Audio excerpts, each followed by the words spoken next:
Hello, and welcome to After Dark. Well, okay, we're here. I'm here. Greetings, ladies, gentlemen, and other beings. I would fit under that category. Hello. That's why I didn't want to leave you out. We're A couple messages out, but message about half a dozen people. I am ready for bed. Is anybody coming with me? I'm tired. Sure, let's go. All right, let's as do it. everybody sees, the studio looks different. Yeah, show them the floor. It looks great. Yeah. And the dumbbells. That must be Tim. Literally, That has to be Tim. on the floor. It has to be Tim. It's Tim's trademark question. It must be Tim. How's the database? You mean the one that's already implemented and working? Okay, they dated a base and they found out that it wasn't the dating kind. Next How question. you doing, Fran? But the database is actually up and working. They implemented a month and a half ago? Oh, good. When can I send people emails about stuff that isn't in it? June 1857 will allow you to start. Now the calendar reset isn't until 3194, so you have a little bit of a wait. See, I guessed it would just Facebook user. I know. That was lazy. Well, let's face it. Tim is a one of a kind. So,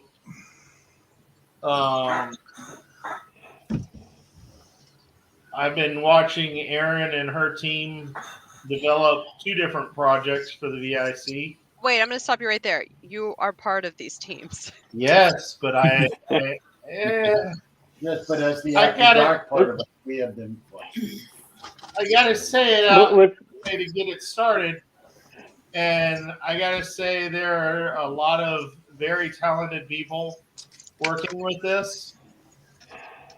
Yeah, I couldn't do this work myself. You don't give yourself enough credit. I honestly couldn't. I mean, it's funny. Like, this is what I told everybody. If this goes really poorly, I'll fall on my sword for it. But if it goes well, there are a lot of very, very talented people that get to take credit for this. I have little to do with it except managing the team. So, yeah, we've got creative people from a lot of different regions. It's pretty cool. Well, a team is only as good as its leader. Oh, that's sweet. Well, But- that's a fact. That's true. well, That's an absolute fact. Yeah, but Aaron went and put together a demo for. My brain is not working. That's okay. Gather Town. Oh yeah. So our Pretty Re- useful. Oh, it was a ton of fun. region 2 actually had their summit in the Gather Town space that I made for the VIC. And it I got a lot of good feedback. I got some things that I should improve with it. I've already made those changes, so hopefully some other people maybe want to try to have chapter meetings in there or something, because it's really cool. I know that John's demoed it with me and Sean has. Drew, did you check it out yet? Oh yeah, our CMO and I both went flying through it and played around, found all the little hidden rooms, and we loved it. I have a whole bunch of new ones. Cool. But a world where you can just explore, think Nintendo Zelda style graphics, but they've actually sat and made rooms that look like conference rooms. They look like Artist Alley sitting there. They look like a garden area and a beach. So they've been working out. I know Ed Tunis and Oh my god. Ed Tunis is so good. Yeah, Ed Tunis has done fantastic. He's doing a lot of the graphics. Good night. But we'll be sitting in a meeting and a suggestion, hey, can you fix this? And one of the three of them goes in, edits it, and says, okay, refresh the page. Yeah. And then another one. Who else was working on that? For the Gather Town or for the website? I thought he was working on the Gather Town too.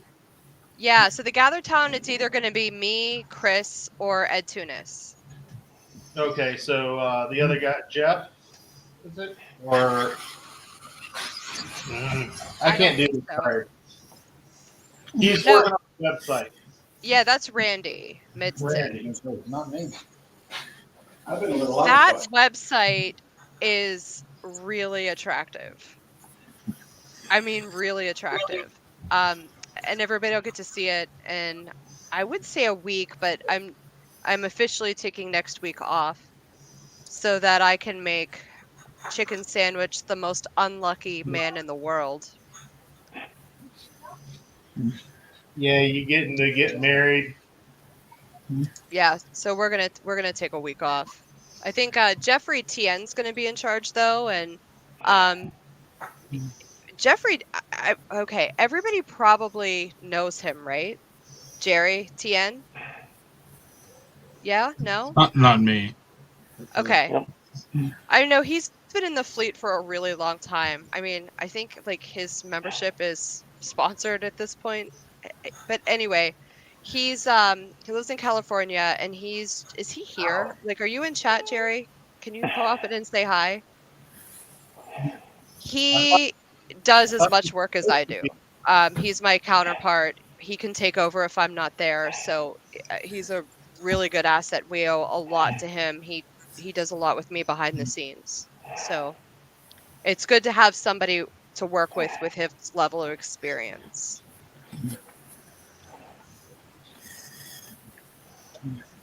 All right, this is it, and then it's bedtime, guys. But the other thing is we got a very talented person looking for each and every guest that we can find.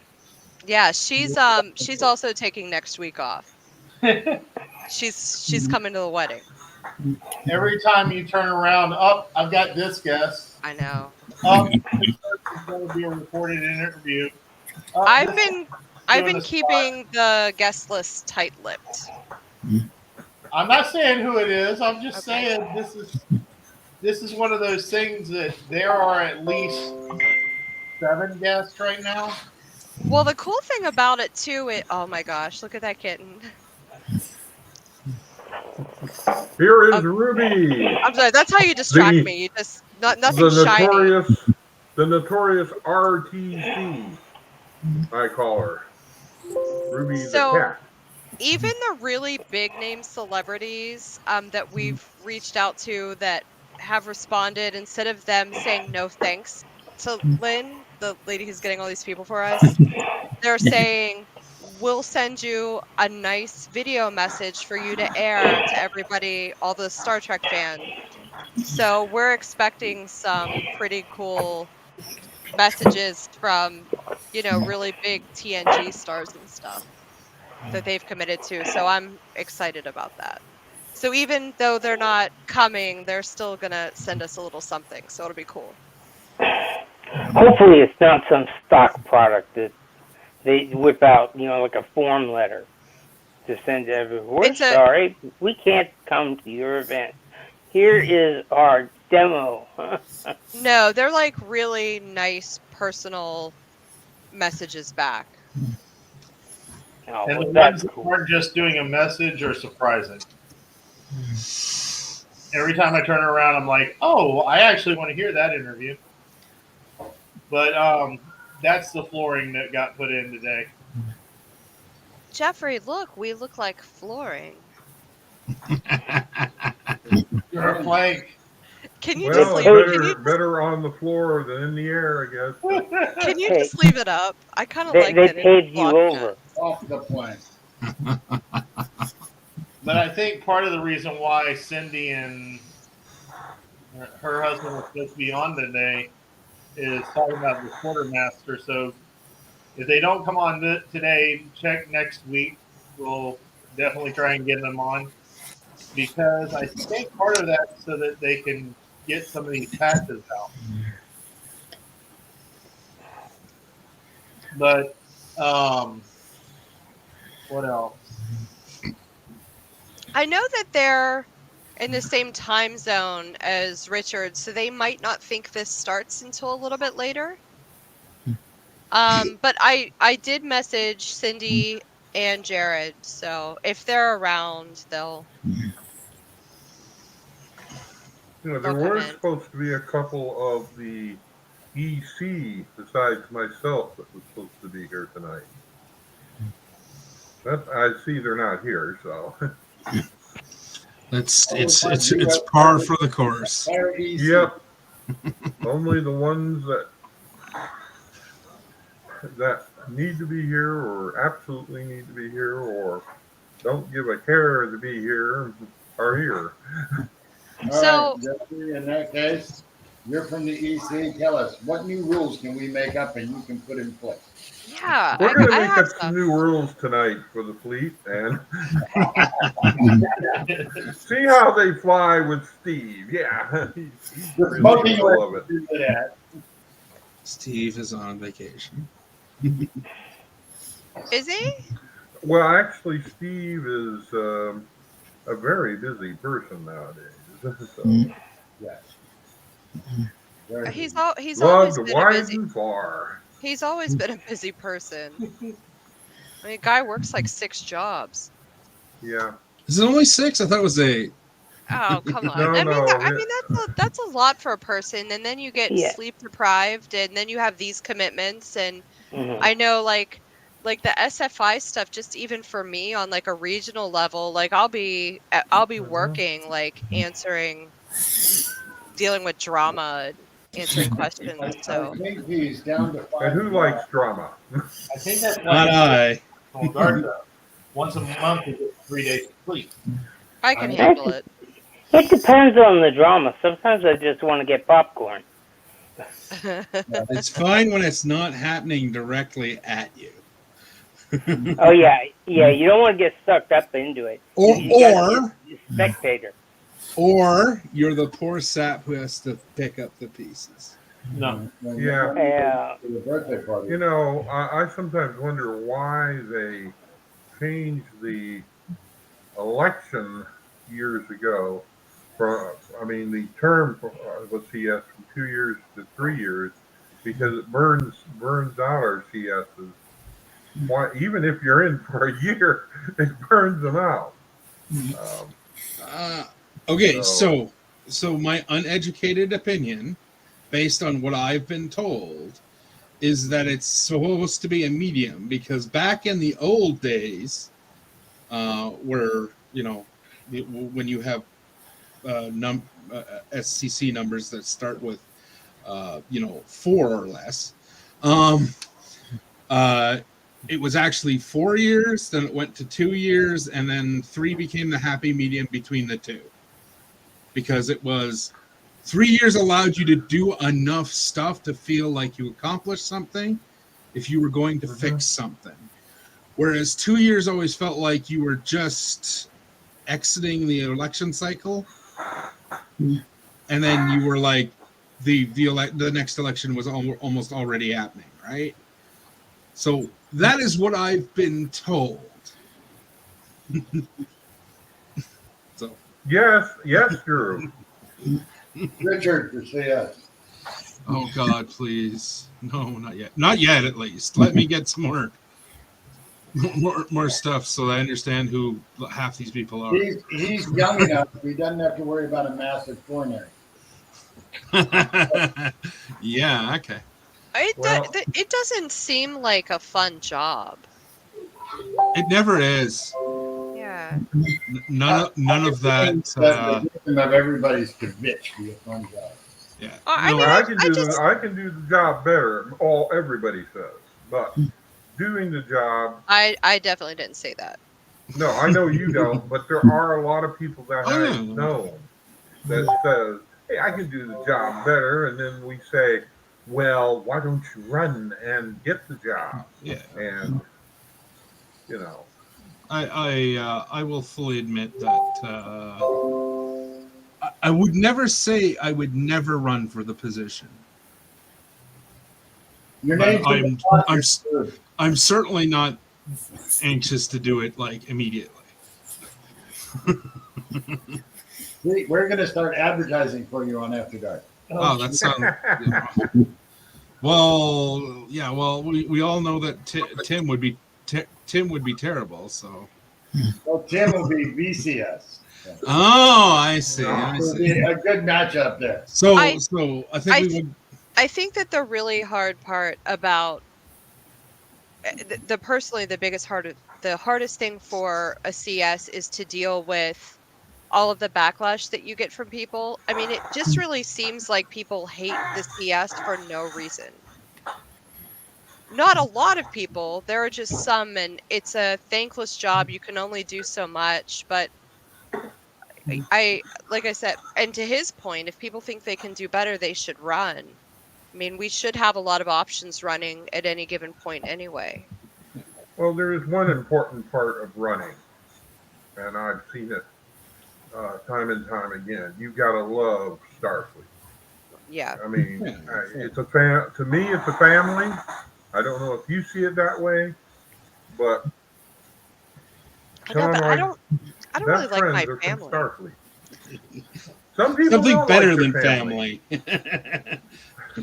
Aaron likes Starfleet better than her family, apparently. I have more in common with Starfleet than I have with my own family. Fran's saying run. So I was once told if you love the fleet, you'll want to participate in it, and you guys already are doing that. So it's not. Yeah, there's were Fran's real thoughts. Run away fast. She should know because she served as Commander Starfleet back in the it was in the late 80s, and it overwhelmed her. I bet you it overwhelmed her. She's come back and just recently she's a member of my chapter, the Black Hawk, and she's a good member. Well, buttering her up, I guess, is what you call that. I have to make it a little easier on you.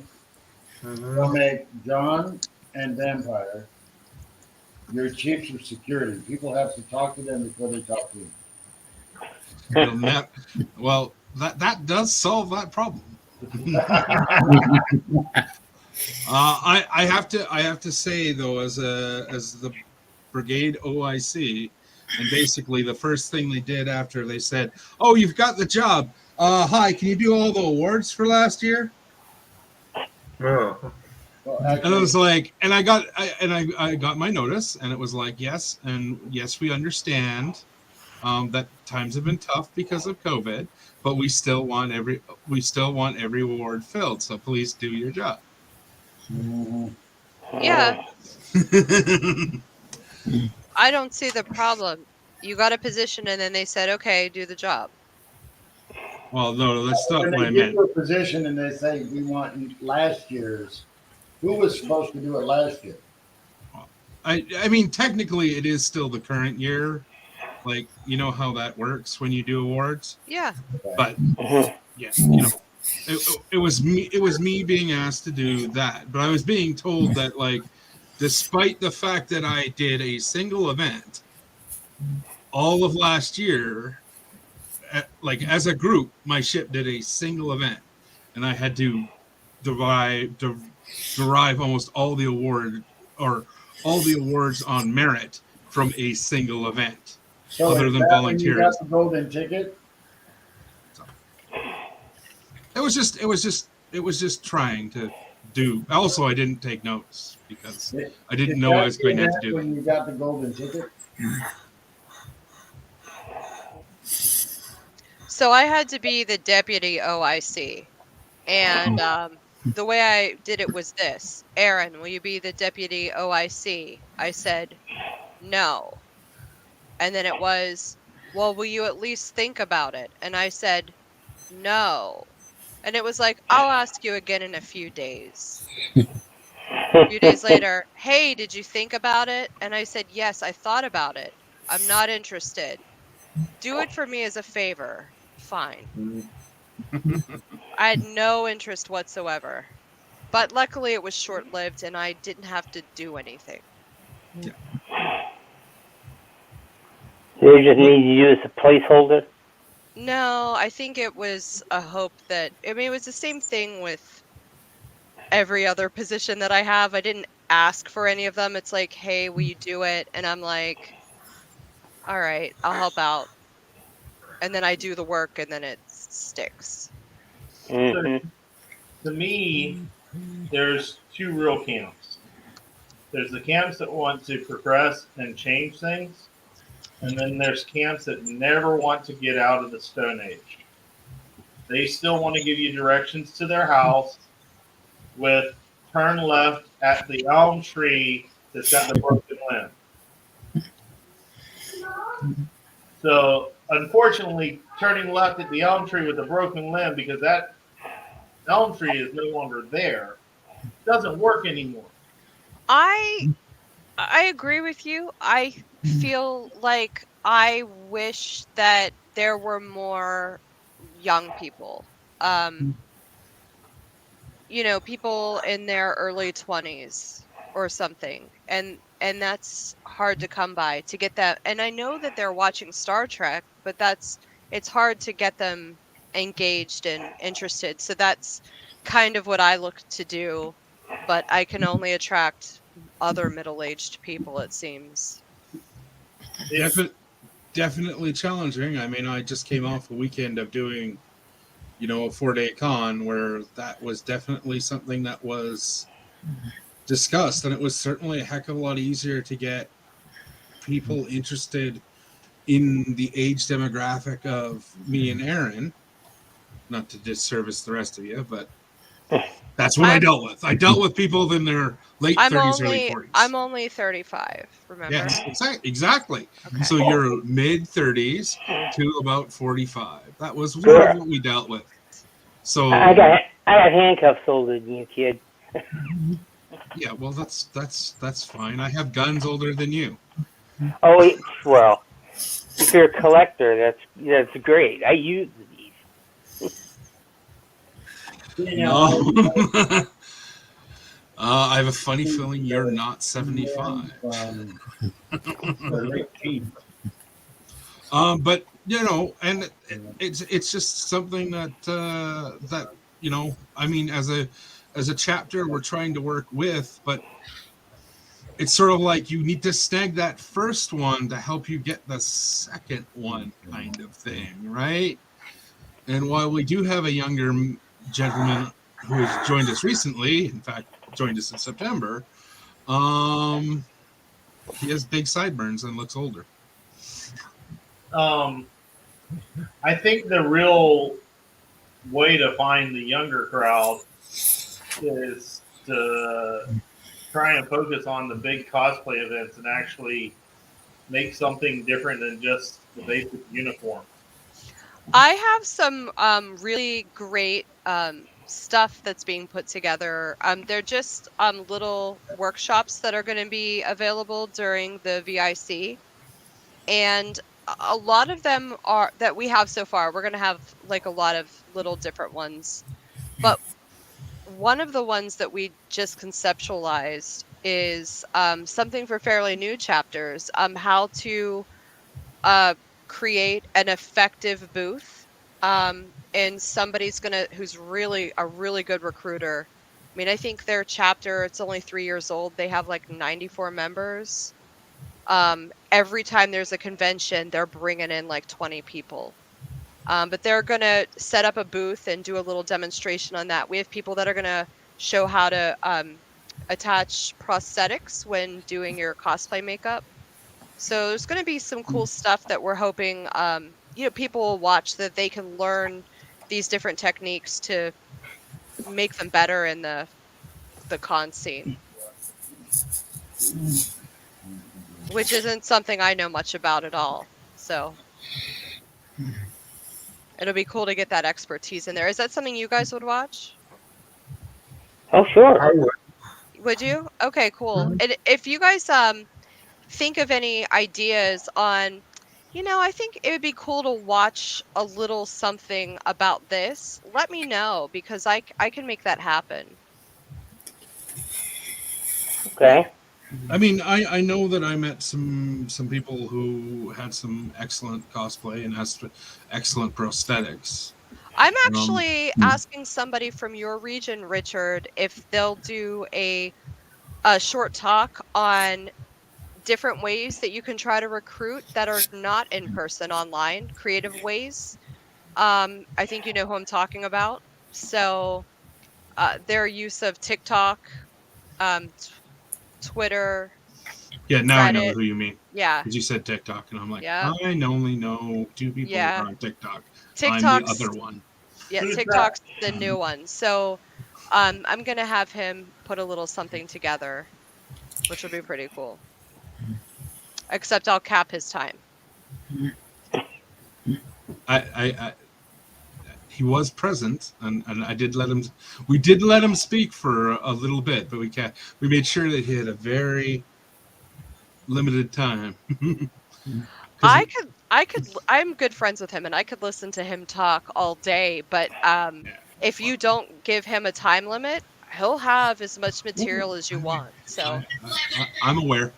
Yeah, no, but What was this guy's name on TikTok? Shoot, what is it under there? I don't have my phone in front of me. I'll send it to you. I know that we did manage to have standing room only for our panel, which was about the greatest Star Trek episodes, as selected by our wonderful ship. So, and we had a number of our shipmates talk about various episodes. Highlights were Doomsday Machine, First Contact, Second Contact, which of course is Lower Decks, and the first Contact was the movie, not the episode. Although the episode is fine. The person who was doing it did the movie in a stain. I did In the Pale Moonlight, and our newest recruit did Caretaker, as well as he had done First Contact, and Derek did Second Contact. Those of you who know Derek. Derek, I'm actually talking to Derek right now. Uh-oh. No, Derek and I are friends. It's fine. I'll see him tomorrow, so I'll get all of them there, Derek. Actually, he just told me that. He said he's going to see you and James tomorrow. Yeah, we're actually doing inventory.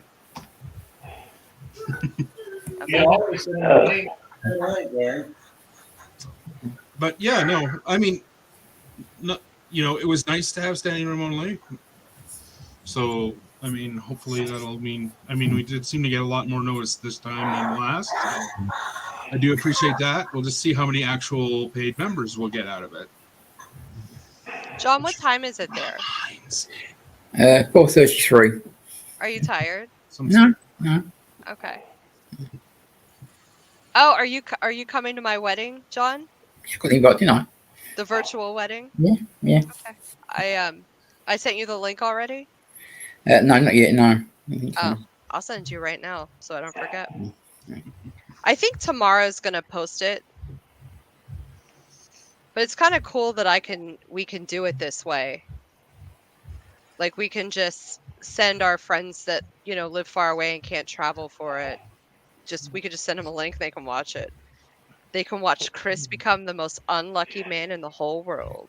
That can't be true. And then you don't have to feed us or give us alcohol. So, Fran said that it's easier nowadays. All she had was email, snail mail, and landlines. But I have literally seen people go, "Oh yeah, let's go back to the golden age when it was this way," talking about that time frame and saying that now nobody tries to reach out, nobody talks to anybody, there's no communication. So I've gotten the exact opposite from people posting complaints, and it's like, I remember having to wait for a dial tone to make a phone call when a computer is running. Is this not innovation? I could have sworn this was innovation. I can remember. Well, thinking. The street would be $1 more. Oh, yes, yes. It's just like any other product that you see advertised as new and improved. So I was watching some sort of television show, and the girl was showing off this rotary phone. You have to put your finger in to dial a number? Oh, you've seen those? Have you ever seen the ones, Jeffrey, have you ever seen the ones where they give them the rotary phone and they time them and they like, okay, you have 2 minutes, this is the number you have to call and go. And these kids can't figure it out. They're trying to press the buttons and but they can't figure out that you have to pick up the phone first and listen for a dial tone, so they'll try to do it and then pick it up. I mean, it's really a trip. It is a trip. I could just imagine that, and then some wonderful Gen Xer sits there and goes with a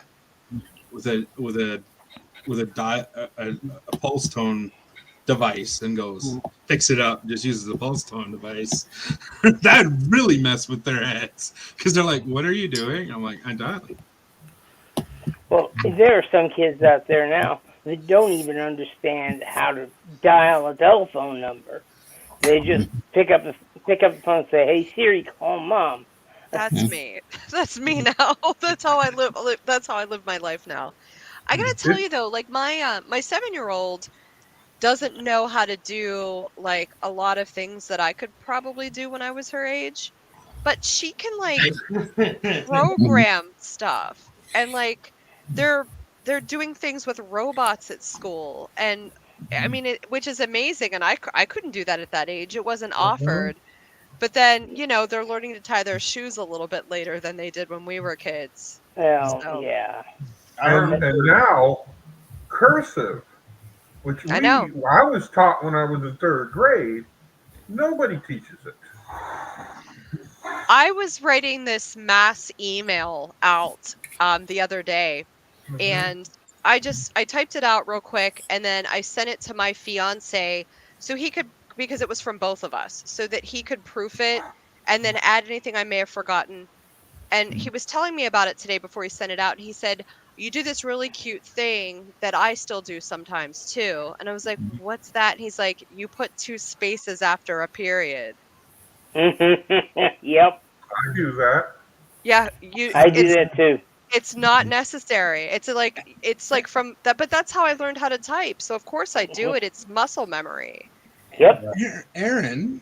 But nobody does it anymore. No. What? No. No what? I learned now. Okay, so I will fully admit that I did not do touch typing in the sort of method that maybe you learned how to do touch typing. But when I started using a word processor back when you were 4, okay, that was passé then. It wasn't passé then. That's how they taught us to type. Yes, they taught me that way too. Oh, that's me too. But that's back in 70. Yeah, but that's forgive me. That is a generation gap. You're not wrong, but I'm telling you, that's how they taught us to do it. That's not how they taught me to do it. So I'm just gonna go with I'm Canada, I guess. I don't know. Maybe that's also how they taught Chris to do it. Chris learned to do it that way, and he had to teach himself to stop when he was in college, when he started college, which was only a few years ago. and he's only a year younger than me. So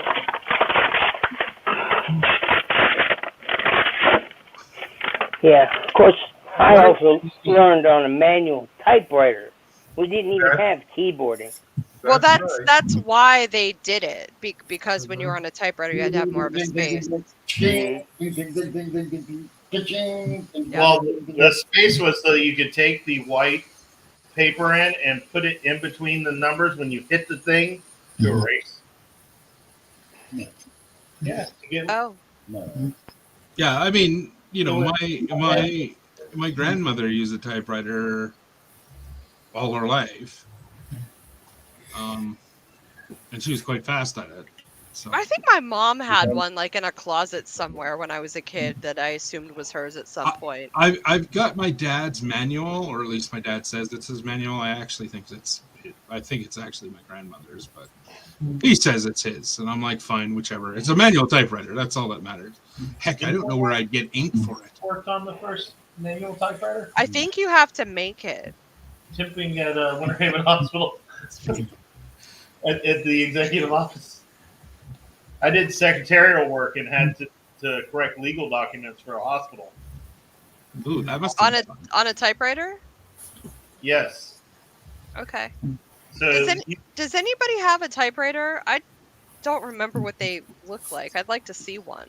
I don't have one here, but if anyone watches this and they have a typewriter, can you take a picture of it and send it to us at some point? Just because I'd like to see it. I can send you one in the next couple days. I just have to go find it. It's in the basement. Okay. I'd love it. I'd like to see an accordion too. Can't help you with an accordion.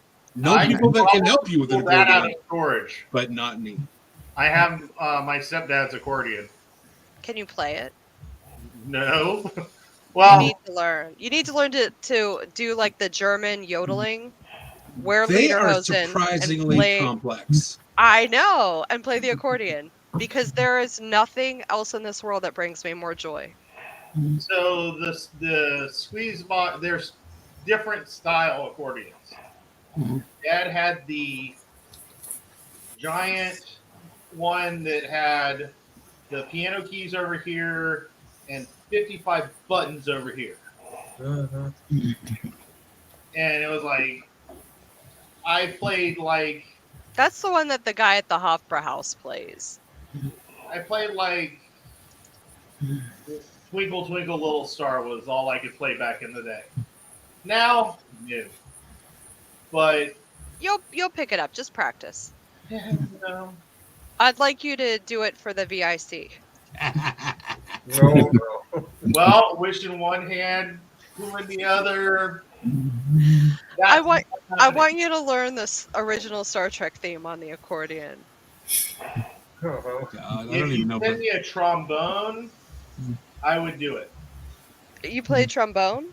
I play in high school. I played trombone, baritone, drums.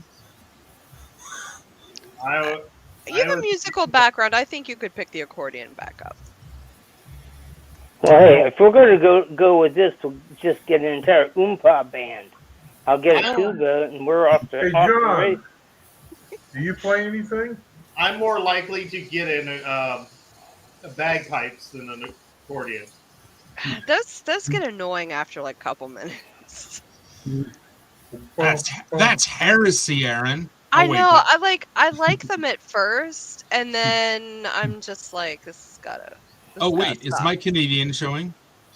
The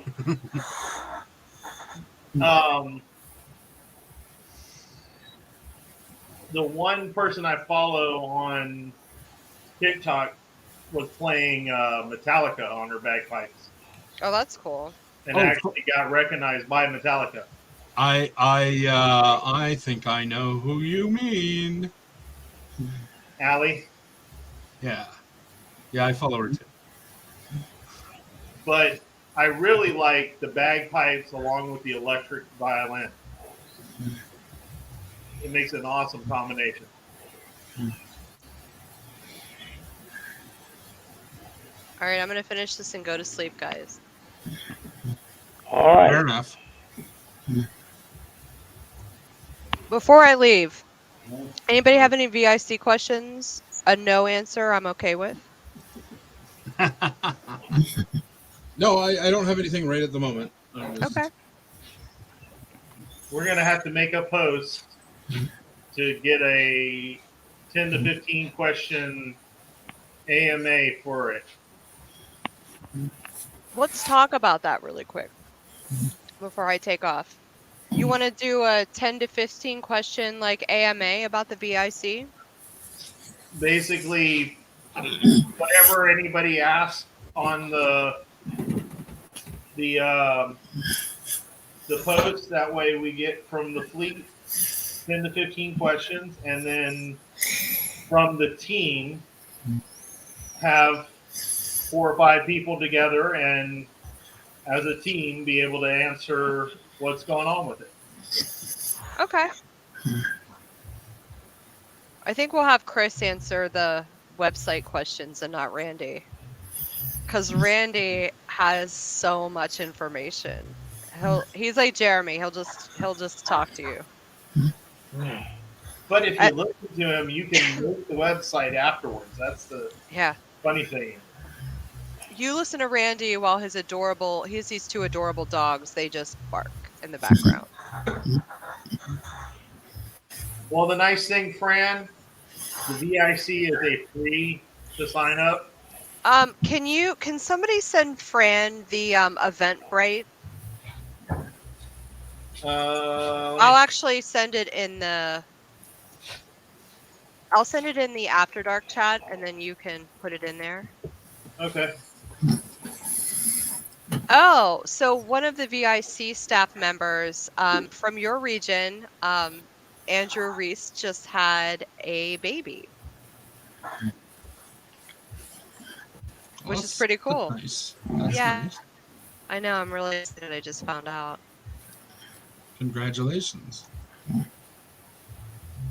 Well, not to me, to him. Well, you know what I mean. Pass along my congratulations. Oh, Drew, you just sent me a picture of a typewriter. What's that what you were doing? You did ask.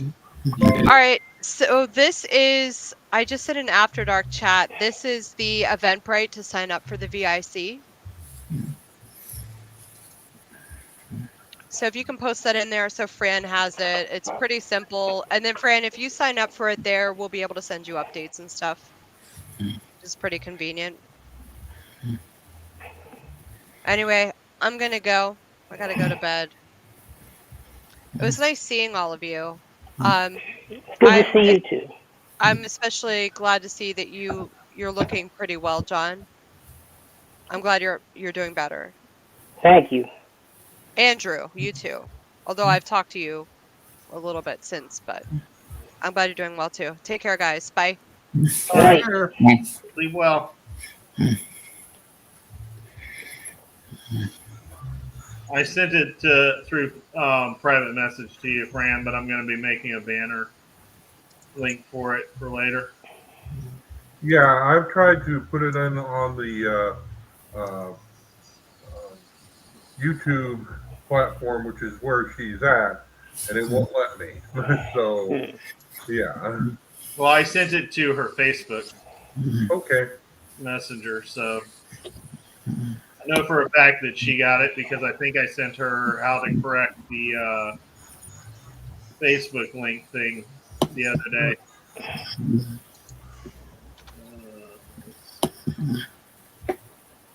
Oh well. Just a reminder also that as many of you all know, and we've been talking about the election here for a brief second, that process will begin on June 1st.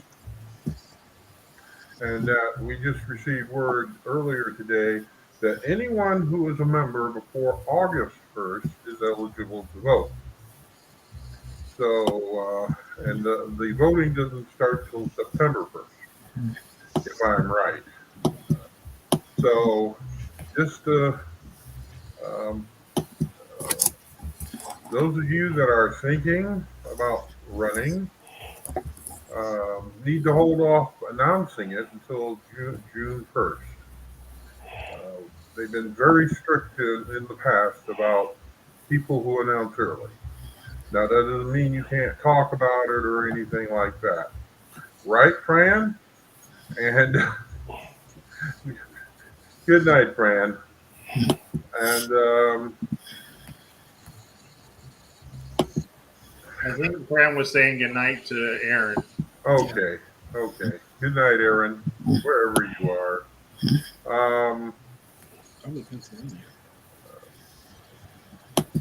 Now, I, until recently, was supposed to be the election coordinator. That changed earlier this year when they decided that, not that I wasn't good enough, but because our IG is more involved in it. And I have to agree with that.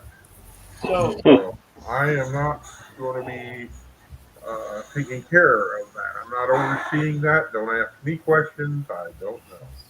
I thought the members' handbook said it's the IG that handles it. No, it doesn't. It's the latest one still has the stuff in it that says the communications chief is the one that oversees it. Doesn't mean he runs it, but he oversees it. The new book, which should be coming out before the election, actually removes the chief of communications entirely from the process. I know that Region 1, I think the IG person is in charge of it. The one thing that I don't understand is you see all the shits that have put in their nominations and their election thing, but you don't see a breakdown of how many each person's got. Which no, yeah, I really in the past they have indicated that certain chapters have placed the nomination in, but they haven't. I have never seen them indicate who they were nominating. There was one year where they actually did put something like that out, but only after the nominations were completed. Well, I'm not talking about saying this chapter nominated this person. I'm talking about 15 chapters. This person got this many nominations. This person got that many, and they have done that in the past. Right, but since each ship only has one vote, right? Because the regional coordinator has only one vote. I mean, even if he is the commanding officer of a chapter, he's got to choose, and then you got to make sure that a majority of your chapters are in sync with you if you do nominate. Exactly. In the case of the chapter, it's the chapter itself, but in the case of the regional coordinator, it's the other captains that decide this. And now, like when I was Region 12 coordinator, I could either nominate through being Region 12 coordinator or as commanding officer USS Blackhawk. I chose to do the Blackhawk because I just didn't really think it was anybody's business other than my chapter members on what our decision had been. So, fair enough. In the future, past, present, and future. So. Yeah, but it would be interesting to see, like, numbers or percentage-wise, how many are going to run. Yeah, well, that's going to be fun, too. But the CS and the VCS are the only offices that are popularly elected, isn't that right? In fact, that is now it's not in the current handbook, it will be in the next handbook, that you cannot have a slate like we've had in the past. You don't nominate a man, you don't tell them who you intend to bring in as a chief of operations, chief of communications, chief of top ops. In fact, the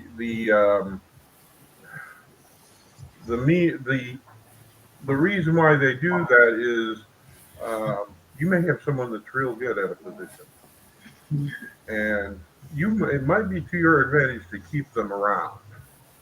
Now, in some cases, it is up to the commander's Starfleet that's elected if he wants to keep that person around. So there's going to be some turnover, but this is designed to keep that turnover to a minimum because you have a complete disruption of departments when a turnover happens, even though you're given what? About 4 to 6 weeks turnover time. Mm-hmm. Yeah. Mm-hmm. So you have to, and in my case, I had no help from the previous chief of communications. So we had to start from scratch. Luckily, I had a team in place and they knew how to do their jobs. And we have a few more responsibilities besides writing up the newsletter, the communique. We have to oversee the Facebook presence and the Twitter presence and the Twitch presence of Starfleet now. Make sure that if certain let's give a example. The business only Facebook page has only Starfleet members on it and there's always a turnaround. Every month you're going to have a turnaround, and some people just plain forget to renew. So you need to, and that's one thing that was emphasized by the IG, that you captains should check your membership roster and make sure everybody that's on the roster that wants to be on your roster is going to stay. Again, and they don't know how hard that is, but it can be hard to do that. But it is the CO's responsibility to look after their own check. Speaking of which, it's time to put in your MSRs. Oh yeah, that time again. That's starting up on Monday. Put in your MSRs. And is this a month for the Marine Corps? Shouldn't be. Okay. Because I know every other month or so, the Marine That is Corps correct. That is correct. So. Of course, I get to do mine like 10 days later. But Well, what's happening over across the pond we should know about, John? Not a lot. We're getting our awards on Thursday, we announced. So, fingers crossed. What you announce on Thursday? The awards. Well, good luck on that. Congratulations to all those that were nominated and are going to win those awards. Yeah. I know that Region 12 happened a few months back, and we still have Starfleet's awards coming back, both for our yearly awards and other awards given, and of course the Marine Corps awards. Yep, they're all, well, most of mine are done, but I think it's the end of May that those all needed to be completed by. Well, good luck to all those people too.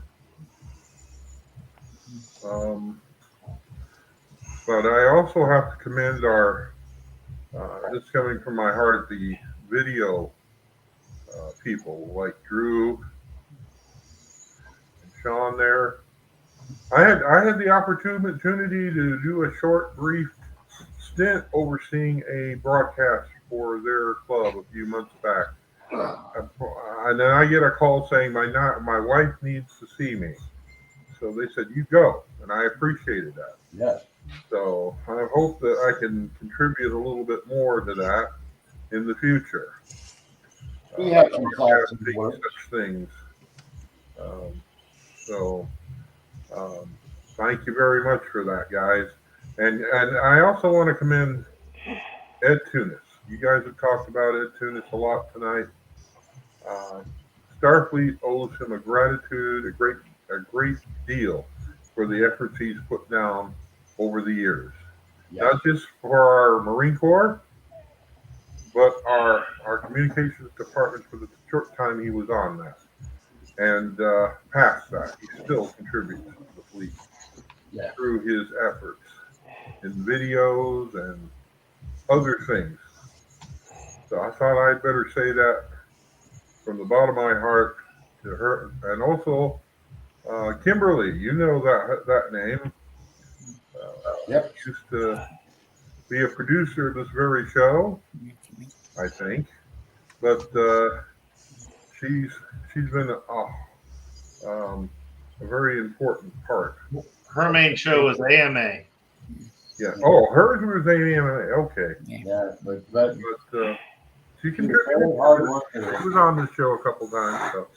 Yeah, she's a very hard worker and an incredible asset to the group. Right. Yeah.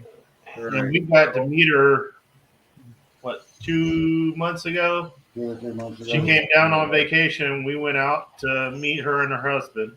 Mm-hmm. And I hope to meet her too in person. Personal stuff and all. And it's nice to meet the people you talk to here. Mm-hmm.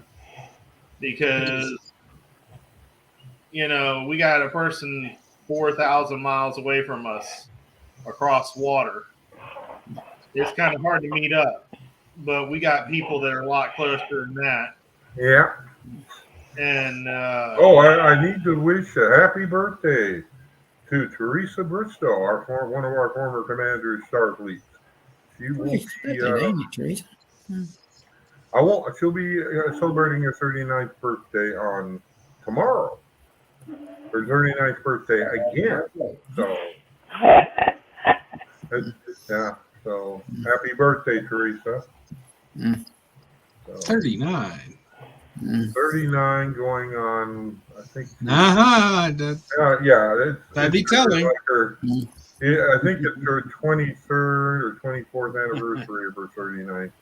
But don't tell her. I mean, that's okay. No. It's her.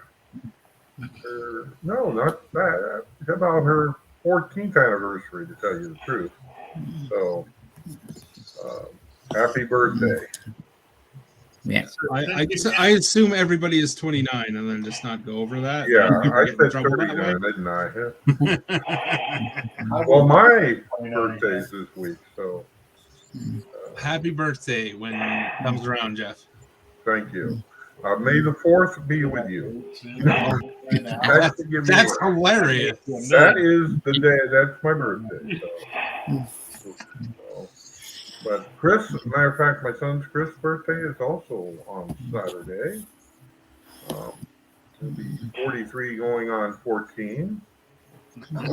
As I say to him, as many people in the fleet know, Chris is developmentally delayed still, not socially inept. So, and those of you who've seen him at ICs in the past know it. But he is precious. I would not trade him for the world. Was on the couch. Drew's going to get a new banner that he created that we're going to start using at conventions and all. As a matter of fact, are there any other conventions coming up in the next few months? Well, I just finished one. Oh? Let me get something, and I do have one for you guys. Yeah, we've got a DST comes again in September. Okay. Chicago Comic Con, which is actually at Rosemont, is in August.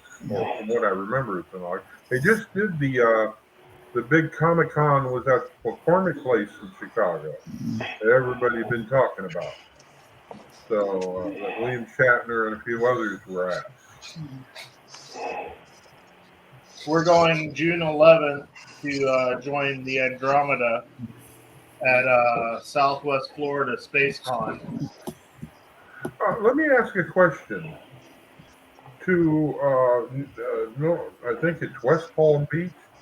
What's the closest chapter to that? Hold on. Where are you guys at? Your chapter? Central Florida. Winter Huh? Haven. Central You're in Florida. Tampa? Winter Haven. I think there's one up in Cape Canaveral and one in Orlando, but I haven't been There's Haven Miami. in Orlando. Mm-hmm. I know. As a matter of fact, Let me know if it made it. hold on.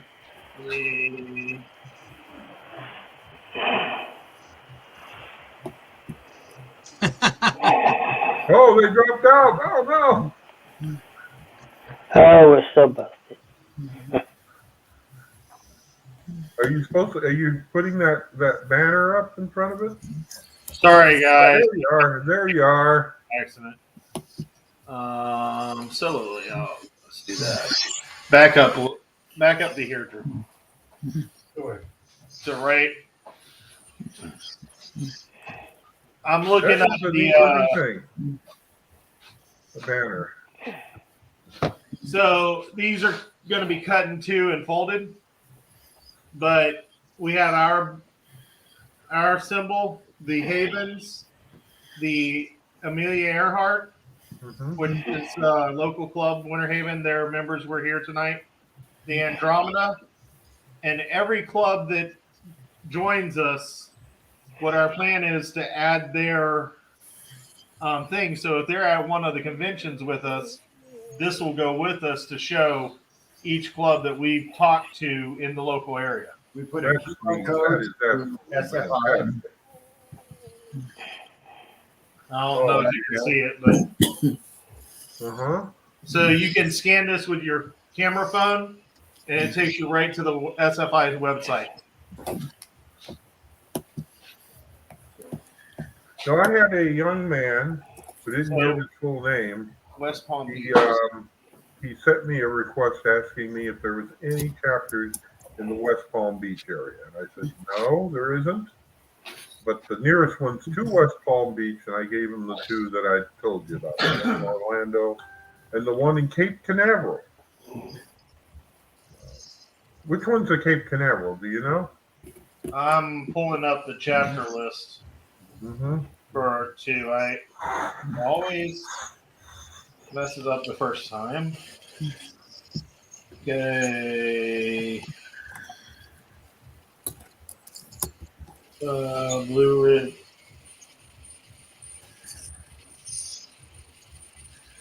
Orange Mountain.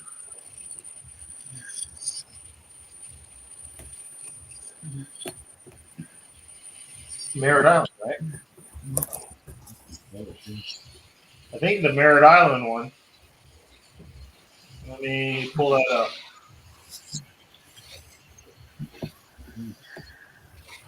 Yeah, Merritt Island. Merritt Island is right over the from the Kennedy Space Center.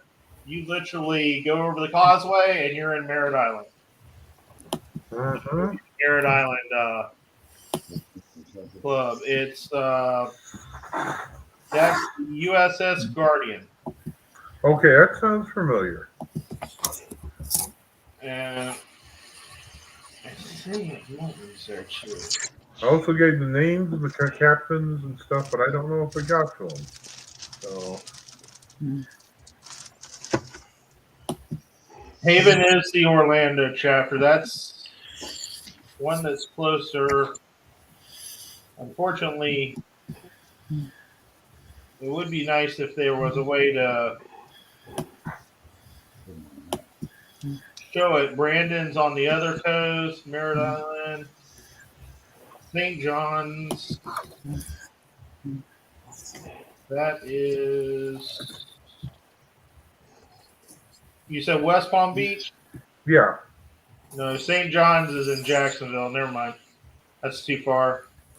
Well, it's about 50-50. So West Palm Beach is between Cape Canaveral and Jacksonville. It's kind of wait. Let me make sure. West Palm Beach is south of Cape Canaveral. I'm making sure because I don't It's drive closer over. to Miami. I'm pulling up the map so I can see it. I'm gonna double check on mine. Yeah. That's not a phone thing. You should be doing it on a computer. It's a small map with lots of information, like in very small chunks, right? So Yeah, at but least if you're looking at the map, it's definitely harder to do. On the south of Florida, down by Williamson Beach, Delray Beach, Boca Raton. Yeah, Cape Canaveral would be the first one. Mm-hmm. The problem that I found was we have a large area of Florida that is not served. I noticed extreme south is not. Anything below Tampa Bay and Cape Canaveral and Orlando, there's nothing there. I think the Tampa Bay area has a couple that are lower, but you're right. There's almost nothing there, and it makes no sense considering Miami has such gigantic cons. Mm-hmm. That you would think that they would have a lot more. True. there are a lot of gaps in the coverage of SFI. Yeah. Well, look, I'm talking about half of the population of Florida. So in the top central to north has less than what's below Cape Canaveral in population. Oh, you guys got something to work for. I'll be perfectly honest. The 3 biggest cities in Canada do not have an SFI chapter. That's right. Does Edmonton have one? Yes, that's the Cerberus. That was Jeremy, who Aaron was talking about, is the CEO of the Cerberus there. Oh, okay. But Jeff, you did ask about cons. Right. Which one's that? Vulcan. In Vulcan, Alberta. Yeah.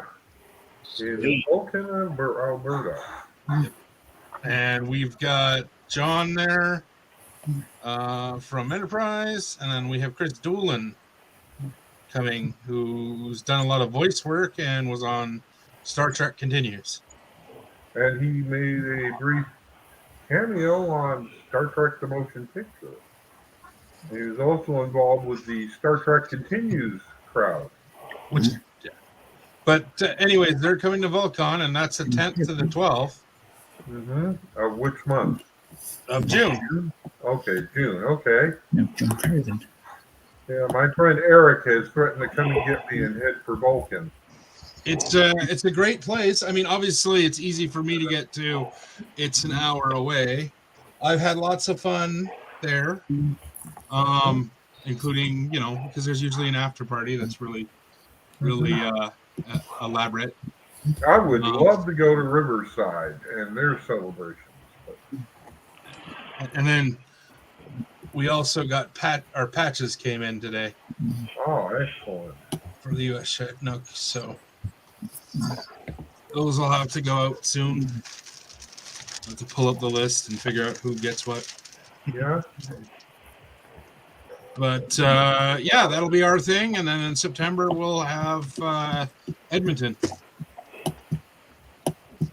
So I'm just thinking that would work perfectly for that type of banner would work perfectly for Richard's Marines.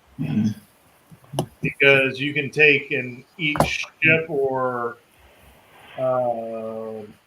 unit patch, you can put on a banner. That way, when you go as a representative of the Marines, you can post all the different groups in your area. Oh yeah, no, that's certainly an idea. I mean, several of the Marine units are just coming around to the IA, or either in the process of of doing their first official patch or revising their official patch. I know the 403, which is the unit I belong to, is looking at revising their patch because it was created a number of years ago, and there's a look to update it. I looked at when I was looking at the Amelia Earhart. I was like, oh, it's got a Connie saucer section. And then you find out it's actually got a saucer section. Yeah, like, I know. Huh. Yeah, I know that there's some quirky designs out of there. I mean, the funny thing of the current chapters, you have in Region 10, it's 2 Akiras, a Defiant, and a Sovereign class. So, with the Atlantis being the Sovereign class. But I honestly thought 2 Akiras was interesting. Well, the Akira with it, when it launches fighters, can actually take down a Sovereign pretty quickly. I mean, it vastly depends. I mean, the Sovereign can carry fighters. It just doesn't normally carry fighters. Yeah, but even modified, the Akira carries up to 50 fighters. You'd have to get rid of a lot of decks to do that on a Sovereign. Wow. Only because the Sovereign's narrow. So 4 Peregrine fighters equals 1 Defiant in firepower. So you launch 20 fighters, you're basically 1 ship with 10 ships firepower. That's the advantage of the Akira.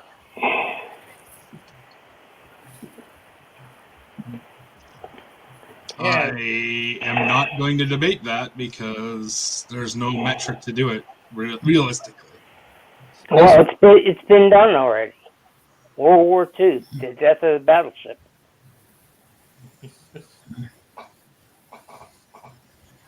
Okay. Right? I don't necessarily see the parallel between that and a fictional ship in a space science fiction show. So Yeah, but it was all based on what happened then, because that's what Gene Roddenberry drew it from. NCC stands for Naval Construction Contract. I am aware of that. I mean, I am aware of Gene Barry's draw on naval tradition and his occasional, need to do things his way. Yeah. And the conflict that sometimes creates. Mm-hmm. Well, I mean, the idea is that air power is superior to big firepower in a single package. It is space and effectively the same medium, so hard. I think it's really hard to effectively judge, because each time you try to do a simulation of it, you're going to get different results because of how the simulation decides to handle 3-dimensional space. Yep, that's true. I mean, classic examples are the fact that apart from Wrath of Khan, we almost always function in combat on single planes. Yep. So that's true. Most of the time they do maneuver in 2D. Yeah. So, I mean, and I'm not talking about the commonality of like meeting at single planes to negotiate or to meet as ships, but in actual combat. I mean, realistically, Space Nine completely got wiped out from that picture. Are we going to talk about the? Well, 359 was a multi-plane fight. You had the fights with the Dominion were multi-plane fights. Uh, Anytime that it was fought around the starbase was a multi-plane fight. Okay, I would respectively disagree with how you're deciding you're calling that. First off, we don't really get lots of 359. Like, we don't see a lot of the combat. We see a lot of aftermath. Which is good. So, yes, I realize that we do have some of the smaller ships in the various Deep Space Nine large combats, but the large ships all meet on plane. So I realize the Defiant does tricks, and the Paragons do tricks, but by and large, your Deep Space Nine, your big ships are still meeting on plane. Z minus 10,000 meters. Well, that be said, example, you got to remember that in the Wrath of Khan, the E takes Spock pointed out that Khan was inexperienced because he was fighting on a plane. Oh, two-dimensional thinking. Where when Kirk stopped and had the ship rise, as we saw it in the Wrath of Khan. So, but that's not here or there. Okay, I'm not trying to start it. No. I mean, let's face it. I mean, there are probably practical reasons that have to do with how you do effects, how you do stuff, how you shoot film, that are parts of the keys here, right? Mm-hmm. So, I mean, by and large, you don't know how much more it is to tilt a ship one way over the other and then trying to coordinate that into mass combat, right? Oh, remember, at first they were using models. They didn't have CGI yet. See, Deep Space Nine was when they first started using the CGI over the physical models. Mm-hmm. Because they started putting in actually 3D models into the system. That way they could do the maneuvers. So comparing the old technology that you had strings basically holding up a model, which was harder to move that because of the weights of those models. And the only time you really saw them moving is when they did battle damage. And if you notice, they would tilt, and that was because that part of the support system was actually cut away, and they would lose the strength on that end, so it would tilt. Otherwise, even the damaged birds were flying level in fights. So it's a big difference when you're talking about being able to computer generate it, then take a model the size of this room and move it. So that was their big problem.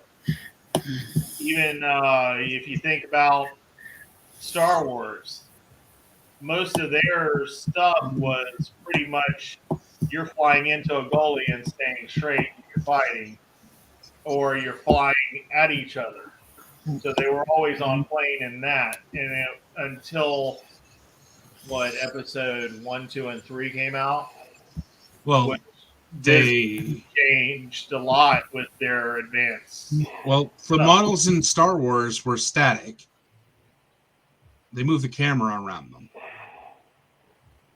But that's not really the point I'm making. The point I'm making is we just don't have a good way to test the way it's done, because to do it, you'd have to put it into a model. And yes, we'd be using 3D, but every time everybody would do that slightly differently, and you'd get a different answer. Right? Yeah, well, it's like in Stowe. I have a Sovereign class, of course, and she's a cow and a half to try to turn in a quick circle. Our CMO, Carol, my wife, she's got a smaller, nimble ship. Yes. She can scream around an enemy in a heartbeat. Oh, I use the amount of times I use the Defiant or its like classes, or the the various Raider classes over some of the other stuff in STO it speaks for itself. Right. You know, from what I remember, the only real time we've ever seen what actually was Wolf 359 was at the beginning of First Contact. Yeah. When Worf said take out that, but then the timeline got full when it started Deep Space Nine. Kind of messed up the timeline between those two. Yeah, but I think it had Defiance all over the place, and Enterprise was solid and steady at 4 degrees. I mean, the Defiant is much smaller. I mean, the Defiant fit in the hall we were in for the expo. One fit. So yeah.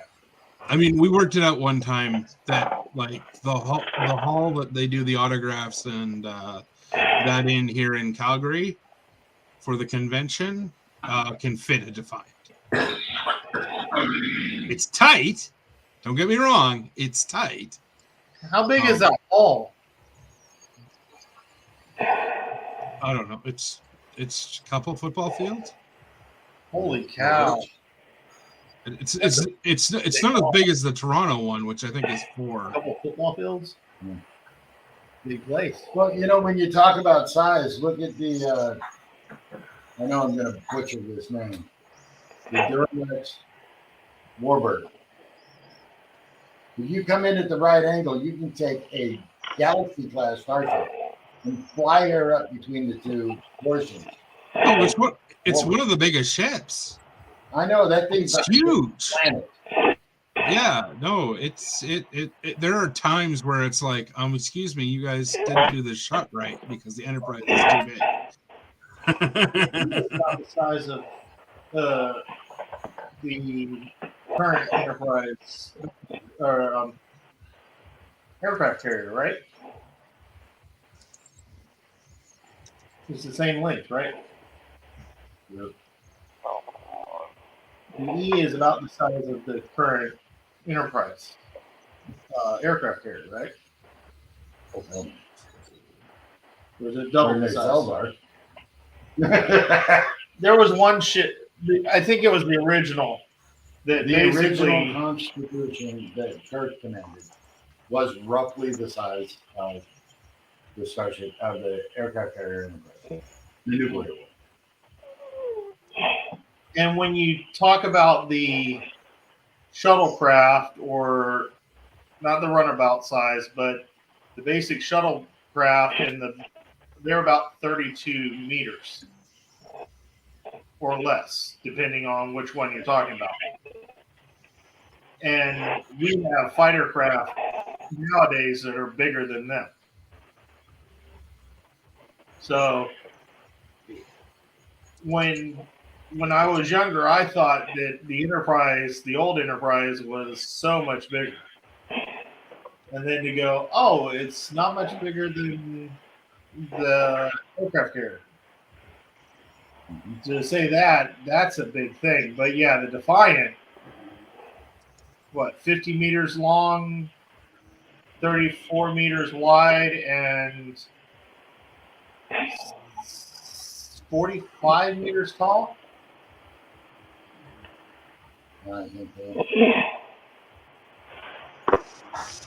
So yeah, a lot smaller than people think.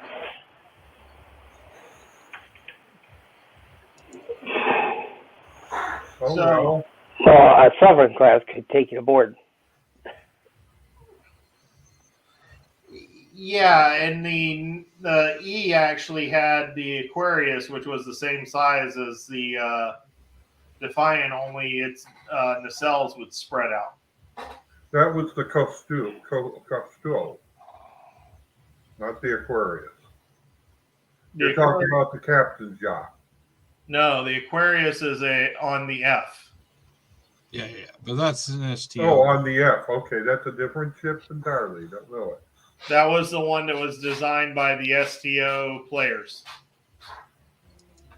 And actually was on one screen. Hold on. Let me switch to the solo layout again. Back up your glaring bad. Mm-hmm. Yeah. That looks like a sovereign. Let me send it to him. I'll pop it up in a minute. He's got a comparison on there. Yeah. Oh. But I'll put it in the group chat. Yeah. What was I thinking? But yeah, basically they say this image. They set up the Defiant or the newer ship to be a colony ship. So they wanted it to be able to be, once they get to a place, you could take the saucer and it would be a space base. And the Aquarius would be its protection. Well, I'd like to see and they haven't shown it yet, the 32nd century Enterprise. They've mentioned it once on Discovery, but I wonder what she really looks like. Isn't that supposed to be that the J that they showed in Enterprise itself? No. Be much older. There you go. The J's in STO, and it's 26th century or something. It's not. It's not close to the period that they're talking there. What am I doing? Oh, it's this one that's on.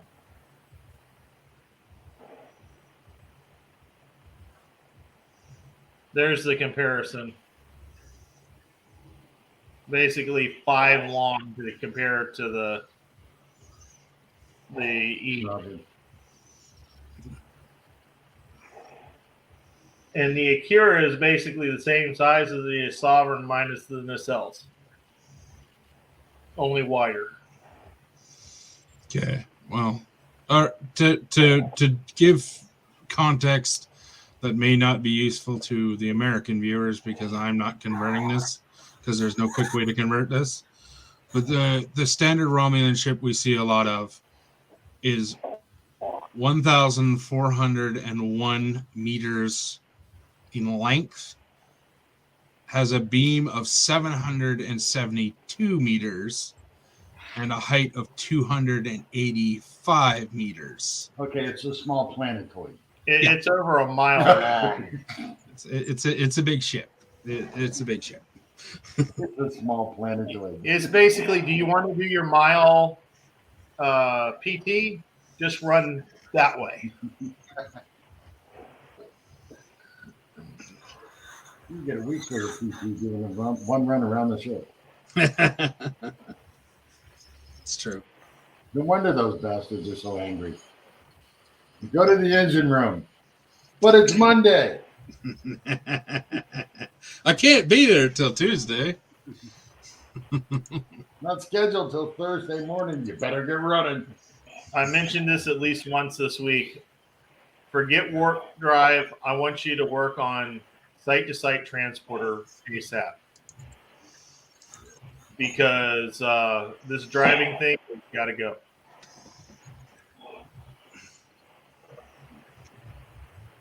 It's interesting, some of the gaps that they filled in with because I always wondered how you get around, and Picard showed us how a busy area like the Academy just has lots of transporter gates that you just basically come right out. Yeah. Which is interesting, because I've always wondered, well, how does that work? Like, can you go to tea in London and have dinner in Sydney? And the answer seems to be yes. Well, didn't they do that in Stargate at the exact same time? You got to get that, but that's a different thing. What's really funny is the transporter came about because Desilu said, "No, we are not spending $1,250 every time you want to go visit a planet." So Gene sat down and said, "So how do we do this?" And Matt Jeffries said, "Sparkles." That was it. Sparkles. We'll do this. That sounds like it. Do that. They invented Twilight. Yep. And that's only $41. They'll let us do that shit a dozen times. Yep. Well, anyone seen the parody where after the Star Trek In Darkness, the parody of them, and Kirk and Bones, or Kirk and Spock comes up to report to go aboard their ship and says, "No need for you anymore. We got these transporters you're chief engineer made." And they beam some little guy from some planet, over to the main things. He says, "Well, what is Starfleet supposed to do?" "Well, we're now in geriatrics. Nobody dies because of the con serum you made." There, give you an example. Shoot someone right in front of him, and then takes a hypo spray, and he's back up and alive. And the guy goes, "Please kill me." Well, I mean, there's always that joke about how, Pulaski in that one episode where they're fixing that genetic disease that's caused by those genetic perfection people, that that whole plan should be illegal, because we find out in Deep Space Nine it's illegal. But anyways, but that whole thing where basically she invented, that was invented a fountain of youth, because all you had to do was run somebody through the pad, and in theory you could just make, as long as you had a sample of when they were young, you could fix them every single time. And that is actually something that was taken from an animated series, if you remember. An animated series episode where they were in another universe that ages in a different direction. You're born old and you die young. So they're able to get back, and the oldest people there to stay young enough was Commodore Robert April and his wife. And there's all these children on board the Enterprise. And so they run them all through the transporter to age them back to their proper age so they could run the ship. So the reverse of what you're saying. Yeah, but I mean, power to it. It's amazing how you can solve a plot hole with a transporter, but then create 6 others. Right. 2 flips. Oh, don't get me started, because I am firmly in the camp of Janeway did the right thing. Or let's go one farther. Riker and Robert. Thomas. If you mean his twin brother. His twin brother Thomas, yeah. Yeah, Thomas. Or now, what's his name from Lower Decks?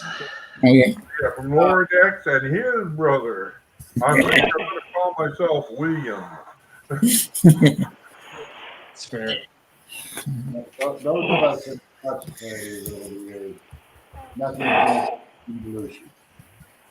I would really, really love to know what happened to Thomas Riker, given the events of Deep Space Nine.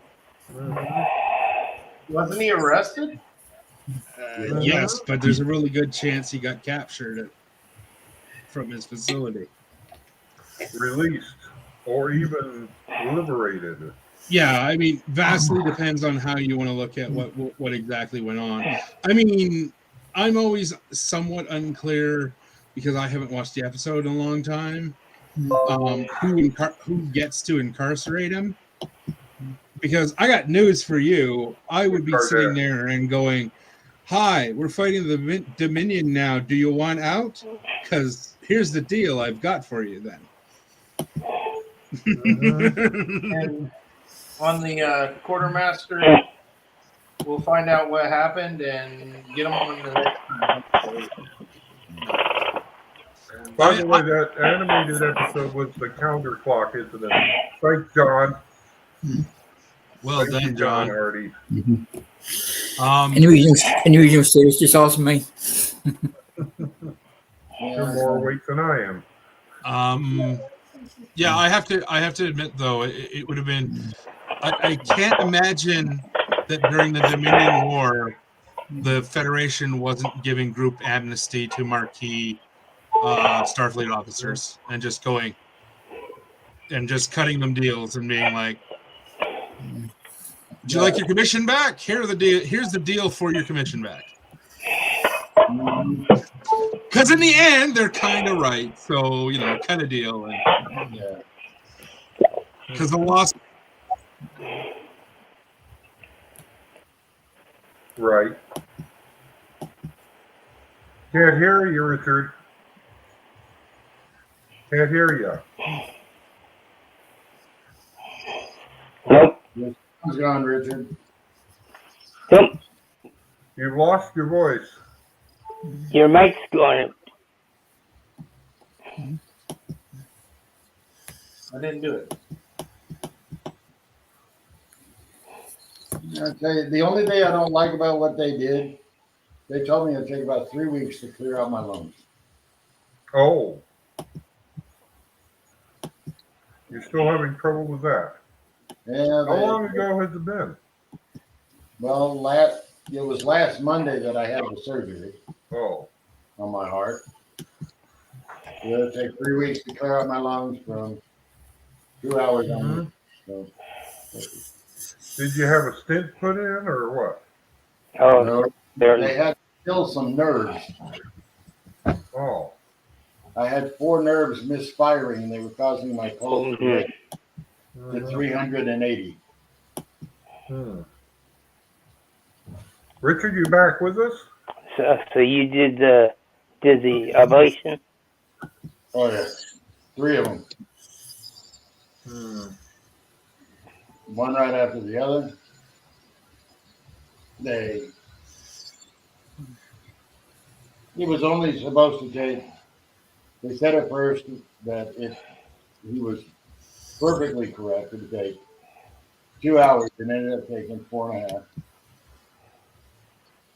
Because they found there were several misfiring. Is my mic working now? Yep. Yep, it is. Okay, I don't know. So when they got that finished,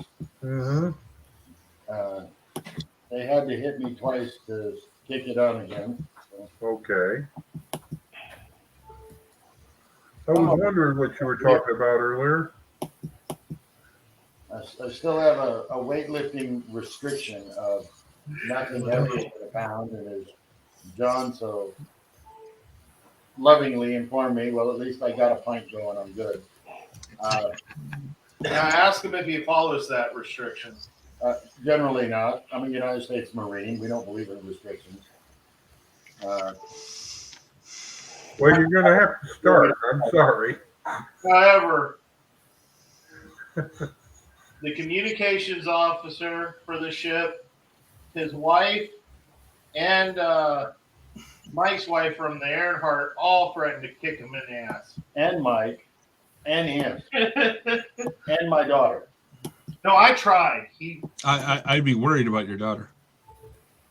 Yeah. I've seen her. She's vicious. Take care of you in an instant. Oh yeah. That's my girl. She doesn't even have to lift a finger to do it. No, and she knows it too. Button. But yeah, the thing is, it's a weird discomfort. Oh yeah.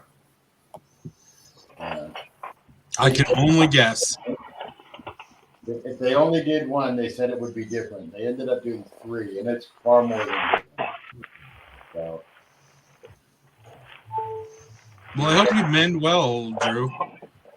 Basically, I'll be praying for you, Drew. You know, if God didn't want me around, He wouldn't have put that doctor in my life. Yeah. Because he got it and everyone else was screaming, well, we want this test and this test and this test. He's like, no, this is the problem.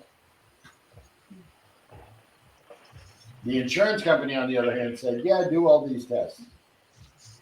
So they did all these tests. And I'm like, oh, look, that guy's right. Hey, I was wondering, Richard, if I can ask this question. The rank boards you have, what are they like? The ones on your shoulders. Okay, well, they are the boards that for the okay. So when we went, I'm trying to figure out how to best do this. So when we looked at various like marine draft or like BTUs, some of them have epileps, and then we found a local supplier who does black Canadian style uniforms, which means they have a single epilep in the center. So we sat down and decided that we would get all the ranks done by a Canadian distributor that does these epilep slip-ons for the Canadian Armed Forces, among other organizations, because they also do police and fire and EMS. So basically we just translated the silver bars into bars across the epilep like this, so that they would inadvertently it wouldn't be confused for like fire departments and that. And then we just put SFMC on the bottom there. It looks neat. Yeah, I got the shirt idea actually because of the Region 10, or sorry, the Region 13 coordinator, Robert Neal. He also has a like an office style shirt with the short sleeves, because I sweat really easily, so I was like, I ain't doing long sleeves. So it's a local uniform for our brigade that utilizes basically a black office shirt with epileps on it, and then we just put name tags on it. And I had one guy in it's a little handier. It's meant to be sort of like the golf shirt and ranks that we have in the guide as the convention special, and it's just sort of it's slightly more dressy and slightly more formal. It just has a bad habit of being mistaken for security guards. Because we had black uniformed security guards as part of the security team at the expo, so I was once or twice confused for them. But for me, it was just a bit of comfort. I went around in BTUs during last year's Summer Skirmish, which was basically the only event we went to, which was outside, which is part of the reason we were able to participate in it. Having the long sleeve on that was in an August day that was about 25, which is actually not bad, but I was like, hey, I wonder if I could figure out a way to do a short sleeve shirt. That's how I used to do all my uniform shirts. I'd buy them long sleeve in the winter, and then I'd cut the sleeves off in the summer, take them to a tailor's and have them, cut and hemmed for like $8, and then I'd wear them all summer. And by that time, they were tattered enough that I needed to chuck them and get new ones anyway. So it just cycled through itself. Right.